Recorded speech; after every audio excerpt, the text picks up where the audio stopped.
जी गल करिए सब तो पहला राघव चड्डा की मंगनी की। राघव चड्डा ने बड़िया सुर्खियां पहला भी बटोरियां ते हुण मंगनी हो गई है ते हुण सुर्खियां नैगेटिव भी बन रही ने ते पॉजिटिव भी। विरसा सिंह बलटोहा भी इल्जाम लगाई जाते हैं, पर इधर कीर्तन करने वाले रागी सिंघां ने माफी क्यों मंगी है जी, माजरा की है? देखो जी माफी रागी ਸਿੰਘਾਂ ने मंगी आ ਉਹ ਅਸਲ ਦੇ ਵਿੱਚ ਇਉਂ ਆ ਕਿ ਜਿਸ ਵੇਲੇ ਮੰਗਣੀ ਇਹ ਚੱਲਦੀ ਪਈ ਸੀ ਰਸਮੀ ਤੌਰ ਤੇ, ਤਾਂ ਉਸ ਵੇਲੇ ਹੋਇਆ ਕੀ ਆ ਕਿ ਇਹਨਾਂ ਰਸਮਾਂ ਦੇ ਦੌਰਾਨ ਜਦੋਂ ਕੀਰਤਨ ਸਰਵਣ ਕਰ ਰਹੀ ਸੀ ਜੋੜੀ ਤਾਂ ਸੋਫੇ ਤੇ ਬੈਠੀ ਸੀਗੀ, ਤਾਂ ਇਸ ਗੱਲ ਦਾ ਇੱਕ ਇਸ਼ੂ ਬਣ ਗਿਆ।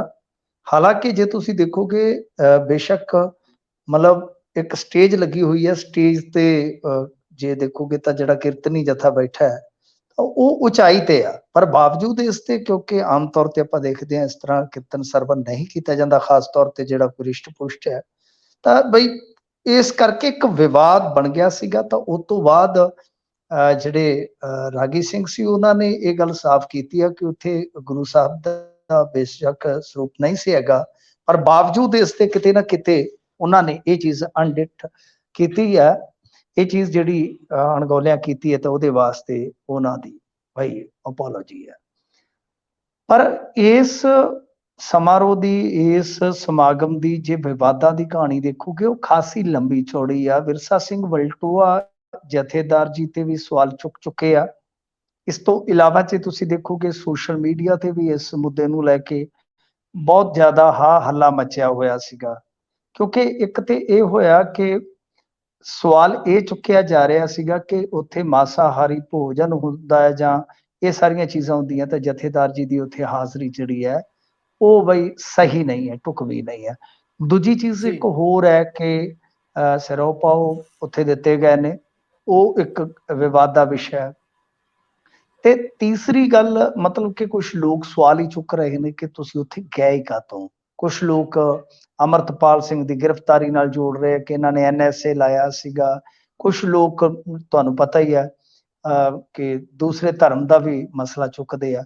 ਪਰ ਦੇਖੋ ਇਸ ਮਸਲੇ ਦੇ ਵਿੱਚ ਦੋ ਚੀਜ਼ਾਂ ਅਲੱਗ-ਅਲੱਗ ਨੇ। ਇੱਕ ਤੇ ਹੈ ਕਿ ਬੁਨਿਆਦੀ ਨੁਕਤੇ ਦੀ ਗੱਲ, ਬੁਨਿਆਦੀ ਨੁਕਤੇ ਦੀ ਗੱਲ ਜਿਹੜੀ ਆ ਉਹ ਵਿੱਚ ਵਿਚਾਲਿਓਂ ਹੁੰਦੀ ਆ, ਵਿੱਚ ਵਿਚਾਲਿਓਂ ਇਉਂ ਹੁੰਦੀ ਆ ਕਿ ਇਹ ਕਿਹਾ ਜਾ ਰਿਹਾ ਕਿ ਇਹ ਜਿਹੜਾ ਮੰਗਣੀ ਦਾ ਸਾਰਾ ਪ੍ਰੋਗਰਾਮ ਸੀਗਾ ਇਹ ਆਯੋਜਿਤ ਕੀਤਾ ਗਿਆ ਹੈ ਉਹ ਕਪੂਰਥਲਾ ਹਾਊਸ ਦੇ ਵਿੱਚ।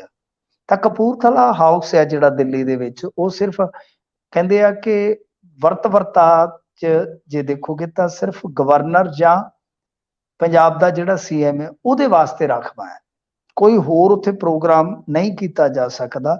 ਹੁਣ ਇਹਦੇ ਤੇ ਸਰਕਾਰ ਕੋਈ ਸਪਸ਼ਟੀਕਰਨ ਹੁਣ ਤੱਕ ਨਹੀਂ ਦੇ ਸਕੀ। ਮਤਲਬ ਕਿ ਇਹ ਬੁਨਿਆਦੀ ਇੱਕ ਬਹਿਸ ਦਾ ਵਿਸ਼ਾ ਬਣਿਆ ਹੋਇਆ ਕਿ ਨਿੱਜੀ ਸਮਾਗਮ ਵਾਸਤੇ ਇਸ ਤਰ੍ਹਾਂ ਤੁਸੀਂ ਉਹ ਜੋ ਵੀ ਟਿਕਾਣਾ ਹੈ ਕਹਿ ਲਓ ਕਿ ਜਾਂ ਜੋ ਰਿਹਾਇਸ਼ ਹੈ ਜਿਹੜੀ ਕਿ ਰਾਖਵੀਂ ਹੁੰਦੀ ਹੈ ਪੰਜਾਬ ਦੇ ਚੀਫ ਮਿਨਿਸਟਰ ਜਾਂ ਗਵਰਨਰ ਵਾਸਤੇ, ਕਿ ਤੁਸੀਂ ਉਹਦਾ ਇਸਤੇਮਾਲ ਨਹੀਂ ਕਰ ਸਕਦੇ। ਤਾਂ ਇਹਦੇ ਬਾਬਤ ਤਾਂ ਹੁਣ ਪ੍ਰਸ਼ਾਸਕੀ ਤੌਰ ਤੇ ਕੋਈ ਸਫਾਈ ਆਵੇ ਤੇ ਫਿਰ ਸਪਸ਼ਟ ਹੋਵੇਗਾ। ਪਰੰਤੂ ਦੂਸਰਾ ਮੁੱਦਾ ਹੈ, ਅੱਛਾ ਇੱਕ ਤੇ ਇਹ ਹੋ ਗਿਆ, ਦੂਸਰਾ ਮੁੱਦਾ ਜਿਹੜਾ ਹੈ ਉੱਥੇ ਜਾਣ ਦਾ, ਤਾਂ ਮੈਂ ਉਹ ਸਮਝਦਾ ਕਿ ਦੇਖੋ ਜਾਣ ਤੋਂ ਸਾਨੂੰ ਕੋਈ ਪ੍ਰੋਬਲਮ ਨਹੀਂ ਹੋਣੀ ਚਾਹੀਦੀ, ਕਿਉਂਕਿ ਜਿਹੜੇ ਲੀਡਰ ਹੁੰਦੇ ਨੇ, ਧਾਰਮਿਕ ਲੀਡਰ ਹੁੰਦੇ ਨੇ ਜਾਂ ਸਿਆਸੀ ਲੀਡਰ ਹੁੰਦੇ ਨੇ, ਤਾਂ ਉਹਨਾਂ ਦਾ ਇੱਕ ਨਿੱਜੀ ਜੀਵਨ ਵੀ ਹੈ। ਨਿੱਜੀ ਜੀਵਨ 'ਚ ਜੇ ਕੋਈ ਸੱਦਾ ਆਇਆ, ਕੋਈ ਖੁਸ਼ੀ ਗਮੀ ਤੇ ਜਾਣਾ ਵੀ ਪੈਂਦਾ, ਕੋਈ ਦਿੱਕਤ ਨਹੀਂ ਹੈ। ਮਸਲਾ ਮਰਿਆਦਾ ਦੇ ਅਨੁਸਾਰ ਕਿ ਜਿੱਥੇ ਇਸ ਤਰ੍ਹਾਂ ਦੀ ਹਾਜ਼ਰੀ ਹੈ ਤਾਂ ਉੱਥੇ ਮਰਿਆਦਾ ਜੋ ਰਹਿਣੀ ਚਾਹੀਦੀ ਹੈ ਬਤੌਰ ਇੱਕ ਸਿੱਖ ਲੀਡਰ ਜਾਂ ਜੋ ਅਕਾਲ ਤਖਤ ਸਾਹਿਬ ਦੇ ਜਥੇਦਾਰ ਦੀ ਜੋ ਪਦਵੀ ਹੈ, ਤਾਂ ਉਹਦੇ ਅਨੁਸਾਰ ਤਾਂ ਉਹਦਾ ਇੱਕ ਇਸ਼ੂ ਜ਼ਰੂਰ ਹੈ। ਮੈਂ ਉਹਦੇ ਤੇ ਕੋਈ ਟਿੱਪਣੀ ਨਹੀਂ ਕਰਾਂਗਾ, ਉਹ ਤੇ ਹੁਣ ਵੇਖਣ ਦਾ ਮਸਲਾ ਹੈ। ਜਿਹੜੇ ਸਿੱਖ ਮੋਤਵਾਰ ਨੇ, ਪੰਥਕ ਬੁੱਧੀਜੀਵੀ ਨੇ, ਉਹ ਦੱਸਣ ਕਿ ਕੀ ਸਹੀ ਹੈ ਕਿ ਨਹੀਂ, ਕਿਉਂਕਿ ਕੁਝ ਪੰਥਕ ਬੁੱਧੀਜੀਵੀ ਇਸ ਗੱਲ ਤੇ ਸਹਿਮਤ ਨੇ ਕਿ ਬਿਲਕੁਲ ਪਰਸਨਲ ਕਪੈਸਿਟੀ 'ਚ ਅਸੀਂ ਕਿਸੇ ਨੂੰ ਰੋਕ ਨਹੀਂ ਸਕਦੇ ਤੇ ਕੋਈ ਵੱਡੀ ਗੱਲ ਨਹੀਂ ਹੈ। ਜੇ ਕੋਈ ਨੌਨ ਸਿੱਖ ਹੈ ਤਾਂ ਉਹ ਸੱਦਾ ਭੇਜਦਾ ਹੈ, ਉਸ ਸੱਦੇ ਨੂੰ ਪ੍ਰਵਾਨ ਕਰਕੇ ਜੇ ਕੋਈ ਜਾਂਦਾ ਸਿੱਖ ਲੀਡਰ ਤੇ ਉਹਦੇ 'ਚ ਕੋਈ ਦਿੱਕਤ ਨਹੀਂ ਹੋਏਗੀ, ਕੋਈ ਪਰੇਸ਼ਾਨੀ ਨਹੀਂ।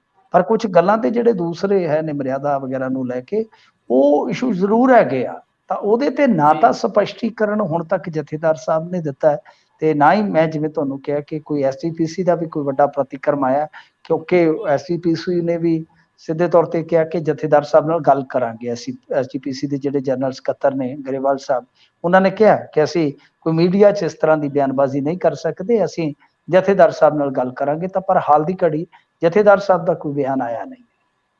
ਜੀ